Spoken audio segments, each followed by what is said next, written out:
चलिए आगे बढ़ेंगे। यूक्रेन में जो पाकिस्तानी छात्र छात्राएं पढ़ रहे हैं उनको वापस अपने देश आने के लिए भारत के झंडे और भारत माता की जय का सहारा लेना पड़ रहा है। तिरंगा युद्धग्रस्त यूक्रेन में भारतीय छात्रों समेत पाकिस्तान के स्टूडेंट्स के लिए भी ढाल बना है। यूक्रेन में जहां हर ओर भयावह माहौल है, वहीं बड़ी बड़ी संख्या में भारतीय छात्र वहां पर फंसे हैं और अब तिरंगे के साए में वे अपने वतन महफूज लौट रहे हैं।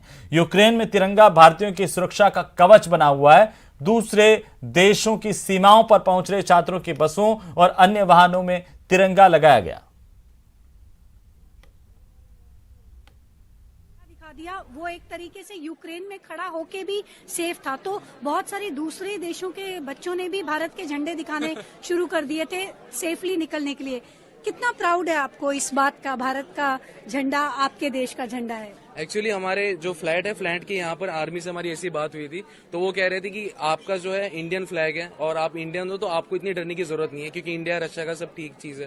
तो हम लोग ने वैसी फटाफट फ्लैग अरेंजमेंट की और जैसी हमारी बस जैसी हुई तो हम लोग ने बस के सामने 2 इंडियन फ्लैग प्रॉपर बिगेस बड़े बड़े लगा दिए ताकि हमको फ्री क्लियरेंस मिले। और एक्चुअली वो काम किया, क्योंकि इंडियन फ्लैग देखे लोगों ने देखा कि ये सब इंडियन बच्चे मेडिकल स्टूडेंट्स हैं, तो उनको हमको अलाउंस मिलता है। कैसे यस मैम, वो फ्लैग मैंने अरेंज करा था। मैं भाग के जाके मार्केट गया, कलर स्प्रे लेके आया, फिर मैंने 6 कलर स्प्रे खरीदे, फिर मैं दूसरी दुकान पे गया, मैं कर्टन लेके आया, मैंने कर्टन काटा, फिर वो हैंड टू हैंड स्प्रे बनाया, वो मेरे पास वीडियो भी है। फिर हम जब घर से निकल रहे थे पूरी बस पे फ्लैग लगाए, फिर हमने नेशनल एंथम गाया, उसके बाद फिर हम निकले। तो कहीं पर मैं पढ़ रही थी कि एक टर्किश बच्चे ने, एक पाकिस्तानी बच्चे ने, सबने भारत के झंडे पकड़ लिए थे ताकि उन्हें उनको हेल्प मिल रही थी मैम जल्दी, जिसमें ऐसी भारतीय झंडा काम आया। जी, भारतीय झंडे और भारतीय दोनों काम है। वहीं राजस्थान में कांग्रेस नेतृत्व वाली गहलोत सरकार बीजेपी को टक्कर देने के लिए सॉफ्ट हिंदुत्व की सियासत का सहारा लेते हुए नजर आ रही है। देवस्थान विभाग सरकारी खर्चे पर भव्य भागवत कथा का आयोजन कर रहा है, जिसे लेकर सियासी बयानबाजी का दौर शुरू हो गया है। रिपोर्ट देखिए। माथे पर कलश, वैदिक मंत्रोच्चार, चलो चलो चलो, भगवा वस्त्रों में पार्टी कार्यकर्ता,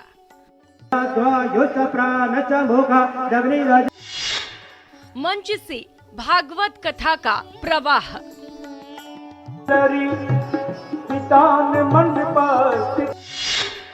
बैंड पार्टी की धुन पर झूमते श्रद्धालु,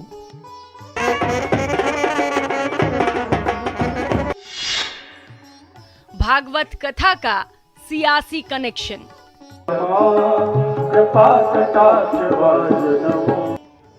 जी हाँ, ये राजस्थान कांग्रेस का बदला रूप है।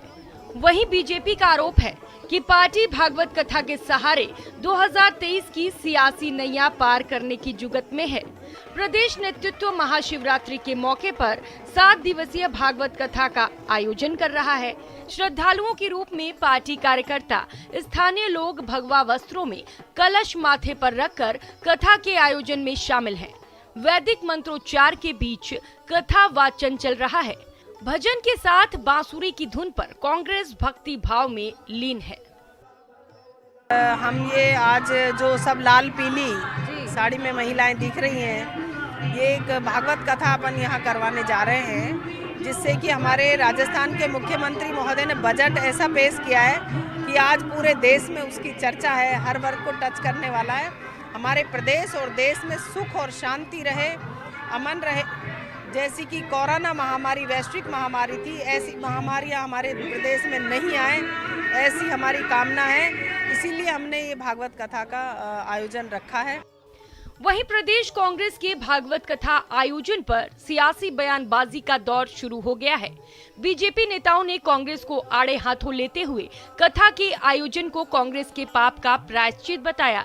वहीं बीजेपी के प्रदेश अध्यक्ष सतीश पूनिया ने यहां तक कह दिया कि गहलोत सरकार ने इतने पाप किए हैं कि लाख भागवत कथा करा ले और गंगा में डुबकी लगा ले, ये पाप धुलने वाला नहीं है। क्या मैं सोचता हूँ कि अब इनको अपने पापों का एहसास हो गया कि हम एक अच्छी भली पार्टी देश में राज करती थी, ये सिकुड़ करके कोने में कैसे आई। तो उसका एकमात्र कारण ये था कि इन्होंने इस तुष्टीकरण के आधार पर हमेशा एक वर्ग विशेष कर वोट लेने की जो खेती पकाने का प्रयास किया, उसके कारण से इनकी ज़मीन खिसक गई। अब वापस लोगों के सामने अपनी ज़मीन को तैयार करने के लिए शायद ये यात्राएं और ये सब गले में जो है ना इनको जनेऊ भी डालनी पड़ रही है और जगह जगह जिंदाबाद मुर्दाबाद भी करना पड़ रहा है। कितनी भागवत करा लें, कितनी गंगा जी में डुबकी लगा लें, उनके पाप धुलने वाले नहीं है। 70 वर्षों की राजनीति में 50 वर्षों तक देश को जाति, पंथ, मजहब और संप्रदाय में बांटा। देश में पिछड़ेपन का, भ्रष्टाचार का, अराजकता का कोई जिम्मेवार है तो कांग्रेस पार्टी है। जयपुर के हवा महल में 7 दिनों तक भागवत कथा के दौरान भक्ति भाव की धारा बहेगी। बीजेपी कह रही है कि कांग्रेस इसी बहाने बिछड़े हिंदू वोटरों को लुभाएगी। सवाल सबसे बड़ा है कि आखिर पार्टी का ये भक्ति भाव क्या मिशन 2023 को जीतने में सहायक होगी। दिनेश शर्मा के साथ महिमा जैन, न्यूज़ 18 राजस्थान, जयपुर।